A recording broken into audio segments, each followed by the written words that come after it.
Boa noite! Estamos começando agora o programa Você, o Consumidor, de utilidade pública para toda a população do Distrito Federal. Eu me chamo Gabriela Maciel, sou advogada e também apresentadora aqui da TV União, uma TV jovem de cara e de coração. Aqui nós falamos sobre assuntos jurídicos, também falamos sobre diversos assuntos de interesse da população do Distrito Federal. E pensando nisso, hoje nós temos um convidado muito especial, que é o Dr. Gustavo Salles. Tudo bem, doutor? Tudo jóia. Prazer para mim ter recebido esse convite, de estar aqui, de fazer esse bate-papo com você. Espero conseguir contribuir com alguns temas que sejam de relevância, de interesse da nossa audiência, dos telespectadores. Eu tenho certeza que sim. Gente, o Dr. Gustavo Salles, ele é juiz de direito aqui do Tribunal de Justiça e ele vai conversar um pouquinho com a gente, vai esclarecer diversos assuntos, coisas básicas, doutor, que às vezes a população do Distrito Federal não sabe, não está a par. E eu conto com você para esclarecer várias dúvidas aqui da população do Distrito Federal. Inclusive, gostaria, até pra gente humanizar mais um pouco esse programa, gostaria que falasse um pouco sobre sua jornada, sobre você. Claro. Vamos lá, eu nasci no interior de São Paulo, nasci em Marília. Literalmente, fui lá só para nascer porque minha mãe e meu pai já moravam aqui em Brasília. E aí, só pro final da gestação, a gente foi lá para Marília, onde minha mãe nasceu. E com 2, 3 meses de vida, eu já voltei para Brasília. Então, apesar de estar paulista lá na minha certidão de nascimento, eu me considero muito mais um brasiliense, porque morei aqui a vida inteira. E procurei seguir os passos do meu pai e da minha irmã mais velha. Eu sou o segundo de 2 filhos. A minha irmã mais velha se formou em Direito. O meu pai também é formado em Direito e Educação Física. E na época de escolher a minha faculdade, eu queria ou Educação Física ou Direito, justamente para seguir os passos do meu pai. E eu tinha uma predileção por Educação Física, sempre gostei muito de atividade física. Mas aí ele me incentivou, não, vai para o Direito. E aí me formei em Direito. Do meu primeiro para o segundo ano da faculdade, ele já me incentivou a começar a estudar para concursos. Então a minha vida inteira eu dediquei para estudo em prol de uma aprovação em concurso público. E aí comecei de 18 para 19 anos. Com 19 anos eu fui aprovado para técnico judiciário do TJDFT, o tribunal ao qual eu sirvo ainda hoje. Meu pai se aposentou como oficial de justiça do Tribunal de Justiça do DF, então por isso que abriu essas portas assim para que eu conhecesse e me dedicasse bastante para esse concurso. E aí continuei, aí fui aprovado, fiquei como técnico judiciário enquanto fazia minha faculdade, depois fiz uma pós-graduação e aí comecei a estudar para ser delegado de polícia, que era o meu sonho ser delegado de polícia. Fiz algumas provas, fiz lá no Piauí, fiz da Polícia Federal. Não consegui ser aprovado, mas fui aprovado para policial legislativo da Câmara dos Deputados. E aí fiquei de 2014 até 2017 como agente de polícia da Câmara dos Deputados. Sim. E aí já matei um pouco essa vontade de atuar na carreira policial. Não tinha incentivo financeiro para eu continuar estudando para delegado, por conta da remuneração. E eu comecei a sentir falta do Tribunal de Justiça.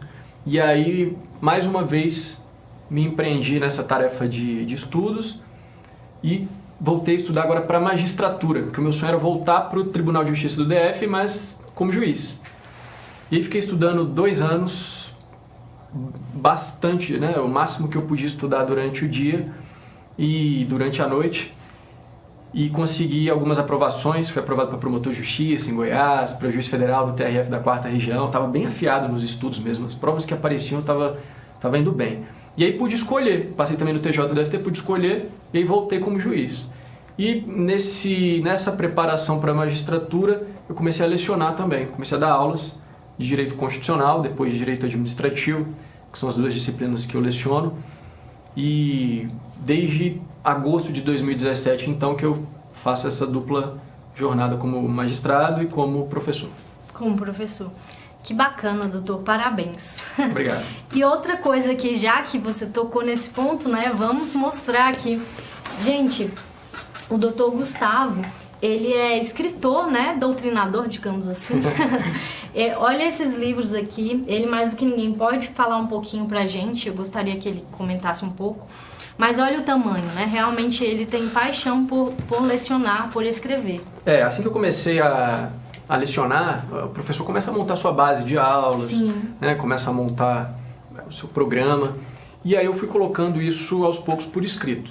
Então esse aqui é o curso de Direito Constitucional, lançado agora no segundo semestre de 2021, pela editora De Plácido, lá de Belo Horizonte, Minas Gerais. Olha, esse aqui eu demorei 3 anos e meio para escrever, por isso que é um livro grosso.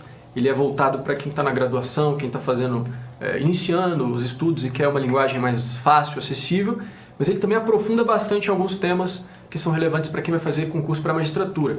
Na verdade, ele é voltado tanto para o pessoal da graduação quanto para quem quer se preparar para provas de alto nível. Quero ser promotor de justiça, quero ser juiz.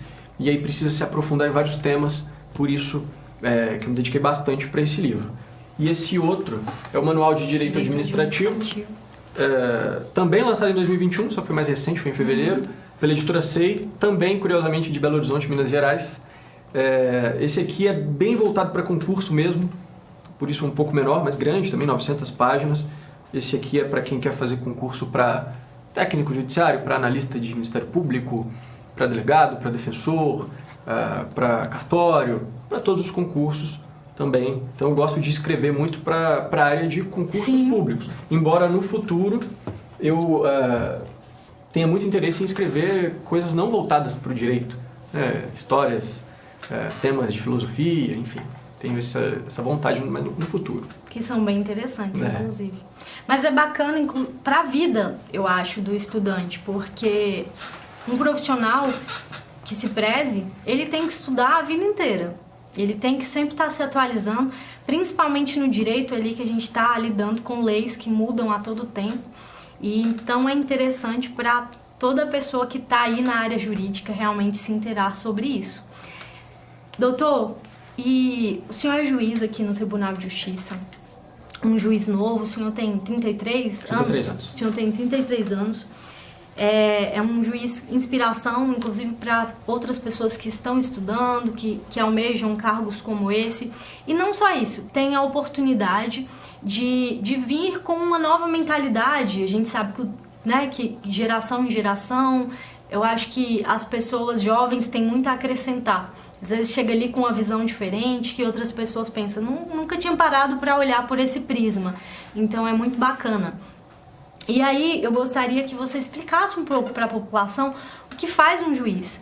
Porque tem muitas pessoas que têm aquela visão equivocada. Um juiz julga, mas se resume, todo o ofício de um juiz se resume a uma única palavra. Então gostaria que você aproximasse mais essa função da sociedade para que as pessoas realmente saibam como que funciona o dia a dia de um juiz. Certo. Um juiz é um profissional do direito, há uma discussão na doutrina que eu não quero entrar em temas, né, de tecnicismo, a gente vai falar para a população, estudantes ou quem não é do direito. Então o juiz, vamos colocar assim uma linguagem não muito técnica, um servidor público, mas com um regime especial, né, um regime previsto na Constituição, um regime previsto na Lei Orgânica da Magistratura Nacional, que é uma lei de 1979, que tem uma série de responsabilidades, que é selecionado por meio de concurso público, de provas e títulos.